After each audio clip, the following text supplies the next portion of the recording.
All right. Well, hey, everybody. It's Juneteenth, 2025. I'm Jan Erickson, and this is As Above, So Below on a Thursday, a Thor's Day, and a Jupiter Day, Jupiter and Cancer Day. Well, we had a big fire breakout. It ended up being a little over 3,400 acres, but it was actually in a pathway of where we live, although we didn't have any evacuation notices. But over a ways from us, they did, a couple, like three sections in what would be our section. Because I guess they break them up or something for evacuation purposes or something. I don't know. But over on the ranch where it's a big development, housing development, but it's in dry ground, and they I think that, well, it's about 50% contained right now, but it took till now for that to happen. I think it started on Monday. And so I, I was getting ready. We weren't in the zone yet to get ready, but we were getting ready anyway, just in case, because the winds were so strong. It wasn't until Wednesday that they calmed down. But thankfully, they're in the mopping up phase. So, yay. That's what's been going on here. It's like, oh dear, do we have to evacuate? And where do we go? And what do we take? And everything. So, anyway, but I think we'll be fine. I think they're on top of it. And I mean, they were right away, but they were fighting winds that just get really, really, really nasty around here. It's just a thing, right? So around here. So, anyway. Here we have Hagalaz. Hagalaz is one of the Norn runes. It's the ninth one. It's known as a witch rune. It's destruction within established boundaries, and it can be about hail. Some people consider it the Norn rune of the past, although that's a more current kind of an interpretation, I think, for it. It's about protection and trance work and kind of the celestial ice, a celestial like hailstone, essentially, uh, like ice egg or something. And but when I draw Hagalaz, it means that there's something that needs to be maybe tweaked in your life, or something that just needs to have a little bit of shifting around. It doesn't have to, it can be, I mean, it can still be quite transformative, right? But it doesn't necessarily mean that you're destroying everything and rebuilding. It's maybe you've got some perceptions that aren't working for you anymore, that you're starting to realize, you know what, maybe they were emotionally based, and I reacted that way, and then the perception happened and it sort of got fixed in you. And now you're kind of realizing that maybe it's time to let some of that go, to learn from that. I mean, learn from it, of course, but maybe shift it into something else. So it could be something as I should say simple as all that. That's not really simple, but you know, but it's one of the three Norn runes, Hagalaz, Nakis, and Isa, that the Norns gave to Odin as he hung upside down from the world tree to gain enlightenment. Let's see, that is that one. Looks like we have Puella, or Puea, however you wish to say it. Puella and Pur are the little boy and girl energies. Puella is the little girl energy, and it's scattered focus, basically. It's a positive rune, but she's curious and she wants to run around and see everything and be interested in everything. Pur is a little harder to handle, the little boy energy, but sometimes little girl energy is hard to handle too, though. But basically, it's if you just think of it as scattered focus, and that may be a habit that needs to break. And so, you have trouble focusing or staying focused on one thing or another because you're just kind of looking around and everything distracts you and all of that. So maybe you're working on ways to not be so distracted. And Hagalaz would be the energy that you would use to do that, to tweak some of that, to shift some of that into a stronger focus, if you will. And so let's take a look before we decide on that completely. Let's take a look at the cards. and see what they have to add to the situation. On this day where we ended slavery finally. So again, happy Juneteenth to everyone. As we struggle against tyranny again.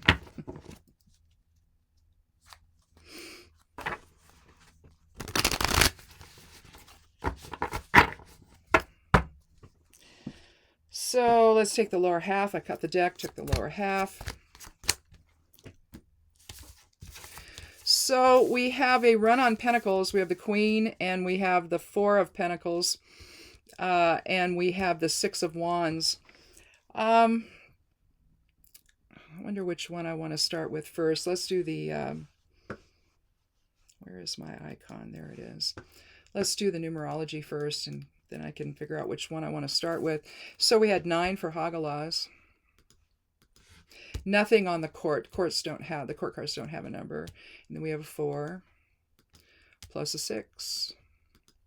So that's 19. 9 and 1 is 10. 1 and 0 is 1. So we have some new beginnings here today. One is about new beginnings. It's about talent, leadership. It can be about the self. You can liken it to your sun sign. You know, I'm a Libra, so that energy for me. But I think that if we're talking about doing some transformation today of maybe your focus and how you're seeing things, what your perceptions are, whether your focus is all scattered and everything, it can leave you vulnerable. The problem with a scattered focus is it can leave you vulnerable because you're not paying attention. You're not paying attention to the things you maybe need to pay attention to, because you get distracted with other things, so you may miss something. And so that needs to be something where you need to think about that and reflect on it like you would. And in terms of the Queen of Pentacles, we're talking about material security and a strong foundation and, having enough money to live on. So, I mean, there could be something, say, you didn't write down a check or something in your checking account register, and now you've overdrawn yourself there at the bank or something, just because you forgot to, you got busy and you thought you did it, but you didn't do it. And it's one of those things. Someone's pushing you in line. It's like, okay, I'll go, and you think, well, I've got my receipt. I'll enter it in when I get in the car. I'll enter it in when I get at home. Things like that. I've been in that situation before. People are just pushy sometimes in checkout lines, and that sort of went away with COVID, didn't it? But now it's kind of back there again, and I've literally had people stand there over my shoulder watching me in the self-checkout. It's like, go away. Don't do that, but because it pressures you. And so, I mean, it could be something like that, where it's not just your own, choice to be scattered in your focus, but somebody's pressuring you, and you just think you're going to do something and you didn't. And it could affect your money, essentially. You see the Queen of Pentacles, she's gazing down at the big coin on her lap, and, appreciating all of the abundance that she has in life and the material security she has. It's a very calm setting, isn't it? But sometimes it ends up not being that way, One thing to add to that with the Four of Pentacles here. Now, this guy can be looked at in a variety of ways. He's the king. He's... you can see him separated from his kingdom. It's in the back, but you see the dual line here, separating one thing from another. And so in a way, he could be displaying his wealth for other kingdoms to see, so that maybe they don't attack his kingdom and try to take over. Or, it could backfire on him and he's showing too much of his wealth, right? And which then others may, nefarious people may want to come and take that from him. Or you could see this as being conservative and having and then on the other end of it, he could be miserly and unwilling to share his wealth with the kingdom. So this is, with Four, it's the foundation, it's the structure, it's grounding, it's hard work, practicality, pragmatism, reliability, dependability, all of that, all things that are also earth element. And so if we look at this in terms of maintaining an attention onto your material security, which then brings peace of mind. This could be the same thing as be conservative with your money. Pay attention to how you're spending your money. With Puella, maybe you're just spending a little too much. You get excited, you see different things, and you don't think about what the balance is in your checking account. You don't think about it, or if you're putting it on a credit card, you don't think about how much is already there. We can get really carried away, especially if we order things online and we're not really paying attention to what that credit card account is showing. So, it makes sense, go on weekly to that particular bank that you have it through and see where your balance is. That could be something that could be a way that Hagalaz would then tweak how you do things and just kind of make sure that you're not getting out, over your skis, essentially, financially, right? And so taking a conservative approach and making sure that you're minding where your money is going may be what this is. And if you're a Puella influenced individual, you may be less likely to do that. You get excited about what you see. Oh, I want that, and you don't stop to think again, well, do I have enough to make it till the end of the month, or am I going to pay that credit card bill off, or am I going to have to make payments on it, which then is in turn is going to cost me more than if I didn't, right? If I just didn't buy it at all, and paid attention to all of that. If you've got a lot of money to spend and you don't need it, well, you might need it later. See, so you might be tempted to think, well, it's here now, and I got plenty of money to get till the end of the month, and I'm not too far out on my credit card bill. That's fine. So I can afford this. But if you do that too much, and the Puella energy might be suggesting that that's happening, then that's going to be something that could influence your material security. And so here we come to the Six of Wands. Now, if you start to do this, you may be a little more victorious in managing your money and your material security and your peace of mind, especially if you have family. If you're married or have a partner and you have children and all of that, they're also depending upon you making good decisions that, don't impact them in a way that they don't see coming. Because a lot of this with Puella is you don't see it coming. You get caught up in the moment and you don't see the consequences of what's happening, right? And so with here, though, a lot of the time I like to look at this card as walking a shared path. And I think that because you've got the king or the head of the manor coming back from, say, a meeting or something, he's got his wreath on his head, he's got his wreath attached to his staff, and you've got the other folks here on the side walking alongside him in support of the victory that he has. Well, if you think of it in terms of family again and material security, these are your family here that are walking along at the same path as you. And so you have to be on the same page, essentially, so that you don't have one person spending so much money that it impacts the ability to pay the house payment or the rent or the car payment or buy clothes for the kids or food for everybody. You have to maintain that vigilance and that shared purpose or that shared path to have that shared success or shared victory or positive outcome. And so I think that although we have a 1 here today, 1 is also about leadership. You have to be the leader and not allow the Puella influence to put you at risk or others at risk in terms of material security. And the focus of that, we know, is because we have a run on Pentacles. In other words, a run is 2 or more cards from the same suit. And so the action that you take with wands here, with the Six of Wands, is going to change that or reject that Puella influence, right?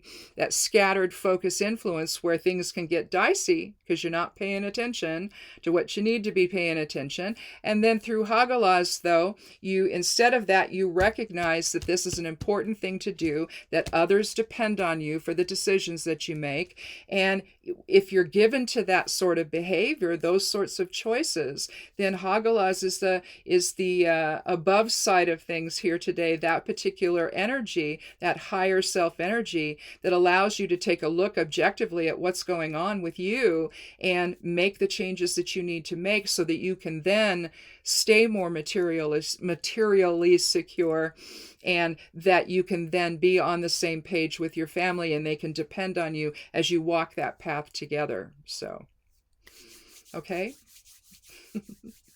That's it for a Thursday.